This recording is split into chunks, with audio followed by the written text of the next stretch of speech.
ఆ రోజు మా పక్కన మా సోదరుడు బీటెక్ రవి గారిని, బీసీ జనార్దన్ రెడ్డి గారిని, రఘురామకృష్ణరాజు గారిని, అచ్చెన్నాయుడు గారిని, వీళ్ళందరినీ కూడా అరెస్టు చేసి, అక్రమ కేసులు పెట్టి అరెస్టు చేసి ముసుగులేసి తీసుకుపోయినప్పుడు అప్పుడు పోలీసులు పనిచేయలేదా నీకు? అప్పుడు పోలీసులు చేసింది కరెక్ట్, ఈరోజు పోలీసులు చేసింది తప్ప? నీ ఇష్టం వచ్చినట్లు అధికారం కోసం మాట్లాడుతాండవు అంటే ఉనికి పోయింది.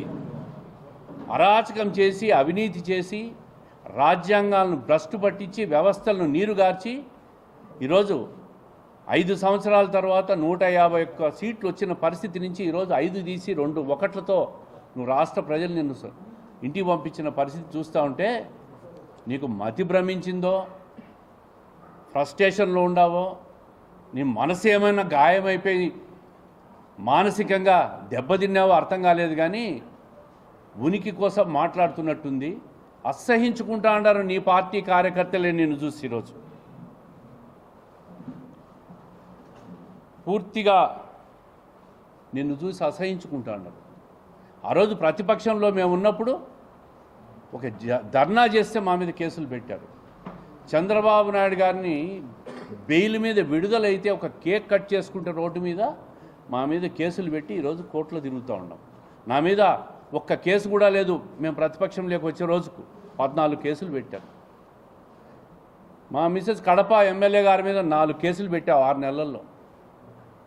ఇట్లా రాష్ట్ర వ్యాప్తంగా ప్రతిపక్షాల మీద నీ ఇష్టం వచ్చినట్టు కేసులు పెట్టి రోడ్డుకు రానియకుండా చేస్తే ఈరోజు నువ్వు దయ్యాలు వేదాలు వరించినట్టు రాజ్యాంగాలను చంద్రబాబు నాయుడు గారు తుంగలు దొక్కినాడు, పోలీసులు బట్టలు ఒడిదీస్తా, 7 సముద్రాల దూరం ఉన్నాయి తీసుకొస్తా అని పెద్ద పెద్ద మాటలు మాట్లాడేస్తాడు.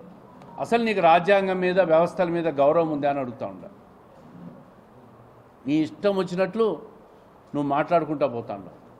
చంద్రబాబు నాయుడు గారు రాజ్యాంగాల మీద, వ్యవస్థల మీద గౌరవం ఉండే మిమ్మల్ని ఇంటికి కట్టడి చేయాలంటే 1 నిమిషం పట్టదు ఈ ప్రభుత్వానికి. ఇంట్లో నుంచి బయటికి రావాలని చేయాలని చూస్తే 1 క్షణం పట్టదు. ఇదే పోలీస్ వ్యవస్థను మీ మీద ఉపయోగించవచ్చు, కానీ అట్లా చెయ్యకూడదు. రాజ్యాంగం ప్రకారం నడుచుకోవాలని, ఒక మంచి మార్గంలో పోవాలా రాష్ట్రాన్ని అని చెప్పి ప్రజలు ఓట్లేశారు ఈ ప్రభుత్వానికి. అందుకే ప్రతిపక్షాన్ని కూడా రోడ్లో తిరగనిస్తూ ఉండదు ఈ ప్రభుత్వం. తిరగనిస్తున్నారా కదా అని చెప్పి అతిక్రమించిపోతే చట్టాలు ఉన్నాయి. చట్టాలకు ఎవరు అతీతులు కాదు. తప్పు చేసిన వాడు ఎప్పటికీ తప్పించుకోలేడు. ఈరోజు వంశీని కాపాడుకునేదానికి ఒక తప్పుడు వ్యక్తిని, సోషల్ మీడియాలో మహిళలను కూడా కించపరిచిన వ్యక్తిని కాపాడుకునేదానికి నువ్వు జైలుకు పోయినావు.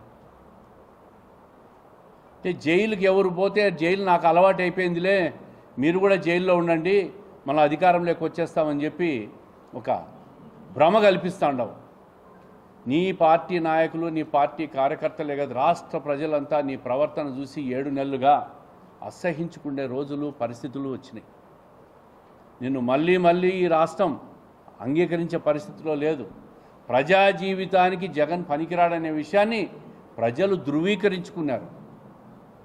దానికి ఆలోచన లేకుండా ఒక్కసారి నిన్న విజయవాడ జైల్లో నువ్వు మాట్లాడిన మాటలు ఒక్కసారి నీ వీడియో నువ్వే చూసుకుంటే నువ్వు ఏం మాట్లాడావో నీకే అర్థమైపోతుంది. జగన్మోహన్ రెడ్డి గారు ఇంత ఘోరంగా తెలుగుదేశం ప్రభుత్వాన్ని, కూటమి ప్రభుత్వాన్ని, చంద్రబాబు నాయుడు గారిని నీ ఇష్టం వచ్చినట్లు మాట్లాడి నీ సునకానందాన్ని తీర్చుకోవాలని చూస్తే ఆ దేవుడే నిన్ను రక్షిస్తాడు.